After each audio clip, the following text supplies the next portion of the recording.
ഗണപതിക്ക് എത്ര പ്രദക്ഷിണ? ഇവിടെ ദൈവമേ, സെക്രട്ടറി വെറുതെ പറഞ്ഞാണല്ലേ ഇവര് ഭയങ്കര അറിവുള്ളവരാണെന്ന്. എന്നാ പോട്ടെ, ശിവൻ എത്ര പ്രദക്ഷിണ?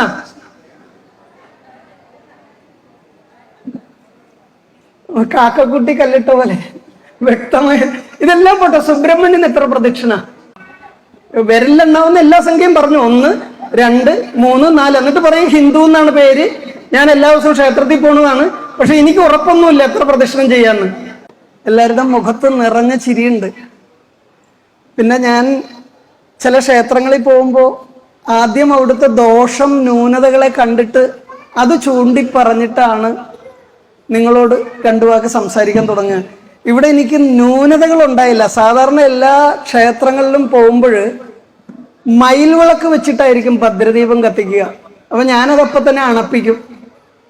കാരണം ഹിന്ദുവിന് മയിൽ വിളക്കിന്റെ ആവശ്യമില്ല, ഹിന്ദുവിന് നാരായമുള്ള വിളക്കാണ് വേണ്ടതെന്ന് പറഞ്ഞിട്ട് ഞാൻ അപ്പൊ തന്നെ അത് അവിടെ നിന്ന് മാറ്റിക്കും. കാരണം ജാതിയും മതമൊന്നും പറയല്ല. ഈ മയിൽ വിളക്ക് എന്ന് നമ്മളുടെ നിയമാനുസൃതമുള്ള നിലത്തിരുന്ന് വിളങ്ങുന്ന നിലവിളക്കിന്റെ നാരായം കട്ട് ചെയ്ത് അതിന്റെ മേളിൽ മയിലിനെ വെച്ചോ, പലരും അതിന്റെ മേളിൽ ചന്ദ്രക്കലയും കുരിശൊക്കെ വെച്ച് തുടങ്ങി. അല്ലെ, നമ്മുടെ പേറ്റന്റ് നമ്മൾ എടുക്കാത്തതിന്റെ ഒരു ദോഷമാണ്. ഹിന്ദു എന്ന ധർമ്മത്തെ നമ്മൾ മറക്കുന്നത് കൊണ്ടാണ്. അപ്പൊ ഞാൻ സാധാരണ കുറ്റം പറഞ്ഞിട്ടാണ് തുടങ്ങാറ്. ഇവിടെ നവാഹവേദിയിൽ വലിയ കുറ്റം പറയാനൊന്നും ഇല്ല. പിന്നെ അലങ്കാരം കഴിവതും പുഷ്പങ്ങളെ കൊണ്ടാണ് ചെയ്തിട്ടുള്ളത്. സാധാരണ ഇപ്പൊ എളുപ്പ വഴിയിൽ പ്ലാസ്റ്റിക്കാണ് ഉപയോഗിക്കുന്നത്.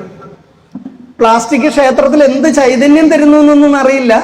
പക്ഷെ സാധാരണ ഇപ്പൊ ക്ഷേത്രങ്ങളിൽ കാണുന്നത് കൂടുതലും പ്ലാസ്റ്റിക് കൊണ്ട് അലങ്കരിക്കുന്നതാണ്. ഇവിടെ എന്തായാലും തെങ്ങിന്റെ കുരുത്തോലയും അല്ലായെങ്കിൽ പുഷ്പങ്ങളൊക്കെ കൊണ്ട് അലങ്കരിച്ചതായിട്ട് കാണുന്നു. അതൊക്കെ സന്തോഷം നൽകുന്നു.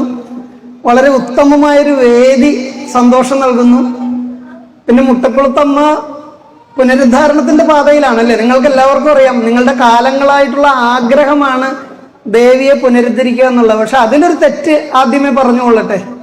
ബാലാലയം തെറ്റാണ്, സ്ഥാനം തെറ്റിപ്പോയി. മൂലാലയ അദക്ഷിണ ഭാഗ സംസ്ഥം ബാലഗ്രഹം എന്നാണ്.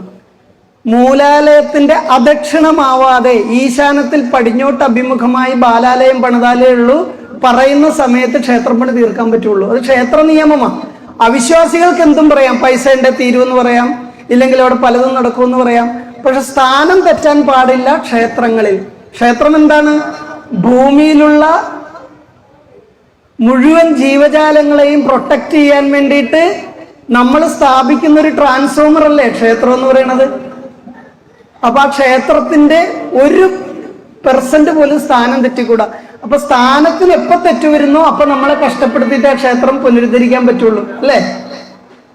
എല്ലാവർക്കും കേൾക്കാൻ പറ്റുന്നുണ്ടല്ലോ അല്ലേ? കാരണം ഞാനും ഇച്ചിരി അസുഖമൊക്കെ ആയിട്ട് വന്നുകൊണ്ട് ശബ്ദം കുറവാണ്. ഇവിടെ എല്ലാവരെയും കാണാൻ കഴിയുന്നുണ്ട്. എല്ലാവരും സന്തോഷത്തിന്റെ പാതയിലാണ്. എല്ലാവരും നല്ല അരച്ച ചന്ദനമൊക്കെ നെറ്റിയിൽ തൊട്ട് നല്ല സിന്ദൂരമൊക്കെ തൊട്ടിട്ടാണ് ഇരിക്കണത്, അല്ലെ? സ്റ്റിക്കർ തൊട്ടുകൊണ്ട് ആരും ക്ഷേത്രത്തിൽ നവാഹത്തിന് വന്നിട്ടില്ല. അത് തന്നെയാണ് സന്തോഷമുള്ള കാര്യം. അത് എന്നോട് പ്രത്യേകം സെക്രട്ടറി പറഞ്ഞു, ഞങ്ങളുടെ സ്ത്രീജനങ്ങളും ഞങ്ങളുടെ ഭക്തജനങ്ങളും ഒക്കെ നല്ല അറിവുള്ളവരാണ്. അവരോട് ഒരു ചോദ്യം ചോദിച്ച 10 ആൻസർ വരുന്നവരാണ്. അതുകൊണ്ട് വിനീത് ഭട്ജി വളരെ ശ്രദ്ധിച്ചു വേണം മുട്ടക്കുളത്ത് അമ്മയുടെ ഭക്തരോട് സംസാരിക്കാൻ. എല്ലാ അറിവിന്റെ നിറകുടങ്ങളാണെന്ന് പറഞ്ഞാണ് എന്നെ സെക്രട്ടറിയും കമ്മിറ്റിക്കാരൊക്കെ വേദി കയറ്റിയത്. അങ്ങനെ പേടിച്ചിട്ടാണ് ഞാൻ ശരിക്കും വന്നത്. സത്യമാണല്ലേ അത്? അല്ലേ? അറിവിന്റെ നിറകുടങ്ങളല്ലേ? ആണ്. അങ്ങനെ ആവണം. ഹിന്ദുവിന് അറിവില്ല എങ്കിൽ നമ്മൾ എങ്ങനെ നമ്മുടെ തലമുറകളെ പഠിപ്പിക്കും, അല്ലേ? നമുക്ക് മുട്ടക്കുളത്തമ്മയുടെ മുന്നിൽ പോയിട്ട് എത്ര പ്രദക്ഷിണം ചെയ്യണമെന്ന് നമുക്ക് അറിയില്ല എങ്കിൽ നമ്മൾ എങ്ങനെ നമ്മുടെ മക്കൾക്ക് പറഞ്ഞു കൊടുക്കും? ഇവിടെ ഏത് ഭഗവതിയാണ് ഇരിക്കുക? ഏത് ഭഗവതിയാണോന്ന് പറഞ്ഞേ. ഭദ്രകാളി ഉറപ്പാണോ? സംശയമൊന്നുമില്ലല്ലോ. അപ്പൊ ഭഗവതിക്ക് എത്ര പ്രദക്ഷിണം ചെയ്യാം?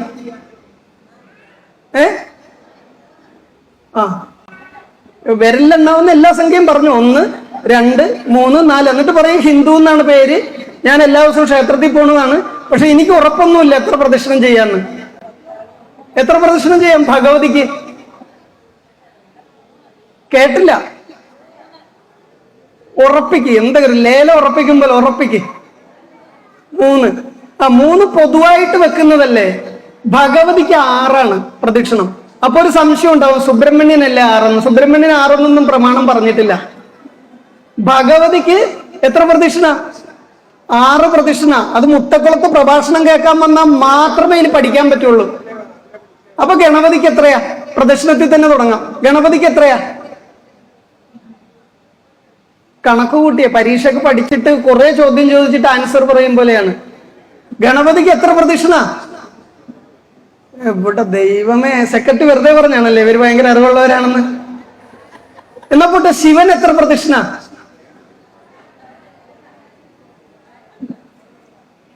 കാക്കക്കുട്ടി കല്ലിട്ട പോലെ വ്യക്തമായി.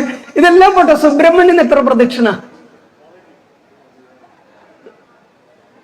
അപ്പൊ ഞാൻ തന്നെ പറഞ്ഞു തരുന്നതാണ് നല്ലത്, കുറച്ച് വൃത്തിയായിട്ട് പോകാൻ പറ്റുമെന്ന് തോന്നുന്നു. കുംഭി വക്ത്രോ, കുംഭി ഗണപതി, വക്ത്രൻ ഗണപതിക്ക് 1. നമ്മുടെ കുണ്ടലിനി ശക്തിയാണ് ഗണപതി എന്ന് വിളിക്കുക. മൂലാധാരത്തിൽ നിന്ന് ഉത്ഭവിച്ച് കൊടിയേറ്റ് കണ്ടിട്ടുണ്ടോ ക്ഷേത്രത്തില്? കൊടിയേറ്റ് എന്ന് കണ്ടിട്ടുണ്ടോ? തൃക്കൊടിയേറ്റ്. അത് ഗണപതിയാണ്, കുണ്ടലിനി ശക്തിയാണ്. അപ്പൊ ഗണപതിക്ക് 1, സൂര്യന് 2 അല്ലെ? കുംഭി വക്ത്രോ രവോ, രവോ എന്ന് വെച്ചാൽ സൂര്യനാ. സൂര്യന് 2, കുംഭി വക്ത്രോ രവോ ഗംഗാധരോ. ഗംഗാധരൻ ആരാ? ശിവൻ. ശിവന് 3. വിഷ്ണുച്ച ശാസ്തരി, വിഷ്ണുവിനും ശാസ്താവിനും 4. ഷൺമുഖോ, ഷൺമുഖൻ എത്രയാ? 5. നിങ്ങൾക്ക് തെറ്റിപ്പോണ അവിടെ 6 മുഖമുള്ളതുകൊണ്ട് സുബ്രഹ്മണ്യ സ്വാമി ക്ഷേത്രത്തിൽ പോയി 6 പ്രദക്ഷിണം ചെയ്യും. ഷൺമുഖോ 5. സുംബസൂദിനി, സുംബസൂദിനി ആരാ? ഭഗവതി. ഭഗവതിക്ക് 6. വൃക്ഷരാജേ പിയം വിധി, ഇവിടെ ഒരു വൃക്ഷം ഉണ്ടല്ലോ, എന്താണ്? ആൽവൃക്ഷം, അതിനെത്രയാ? 7. ഇങ്ങനെയാ പ്രദക്ഷിണ നിയമം. ഇതിനെ തെറ്റിച്ചാരെങ്കിലും പറഞ്ഞിട്ടുണ്ടോ അപ്പൊ ചോദ്യം ചെയ്യണം. ഹിന്ദു എപ്പോഴും സംശയമുണ്ടെങ്കിൽ ചോദ്യം ചെയ്ത് ആ സംശയം നിവർത്തി വരുത്തിയിട്ട് വേണം മുന്നോട്ട് പോകാൻ. നവരാത്രി എത്ര ദിവസാ? അതെന്തായാലും അറിയാം. സപ്താഹം 7 ദിവസം, അതറിയാം അല്ലേ? അപ്പൊ ഇനി പറയൂ, ഭഗവതിക്ക് എത്ര പ്രദക്ഷിണം ചെയ്യാം? 6 ഉറപ്പാണല്ലോ, ഇനി മാറ്റില്ലല്ലോ. പക്ഷെ പൊതുവായിട്ട് ഏത് ക്ഷേത്രത്തിലും നമുക്ക് 3 പ്രദക്ഷിണം ചെയ്യാം കേട്ടോ. പക്ഷെ ഭഗവതിക്ക് 6, അരയാലിന് 7, സുബ്രഹ്മണ്യന് 5, വിഷ്ണുവിനും ശാസ്താവിനും 4. ഇതൊക്കെ പ്രമാണമുണ്ട്. ഈ പ്രമാണത്തെ, സംസ്കൃതത്തെ വിവർത്തനം ചെയ്യുമ്പോൾ പലരും തെറ്റിച്ച് പറയുന്നത് കൊണ്ടാണ് ഈ പ്രമാണമൊക്കെ അങ്ങോട്ടും ഇങ്ങോട്ടും മാറിപ്പോവുക കേട്ടോ. പിന്നെ ക്ഷേത്രത്തിൽ പോകുമ്പോൾ സ്റ്റിക്കർ പൊട്ടിട്ടതല്ലേ പോവുക.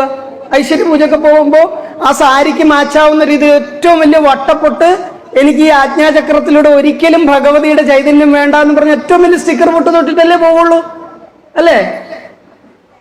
ഇവിടെ ഇപ്പൊ സ്റ്റിക്കർ പൊട്ടവർ തൊട്ടിട്ടുള്ളവർ ധാരാളം. ക്ഷേത്രത്തിൽ പോകുമ്പോഴെങ്കിലും ആ സ്റ്റിക്കർ പൊട്ട് ഒഴിവാക്കിയിട്ട് പോവുക. കാരണം എന്താണ്? സ്ത്രീകൾക്ക് ആജ്ഞാചക്രം എന്ന് പറയുന്ന ഈ ഭാഗത്തുകൂടെ ചൈതന്യം അങ്ങോട്ട് പോയിട്ട് തിരിച്ചു വരിക.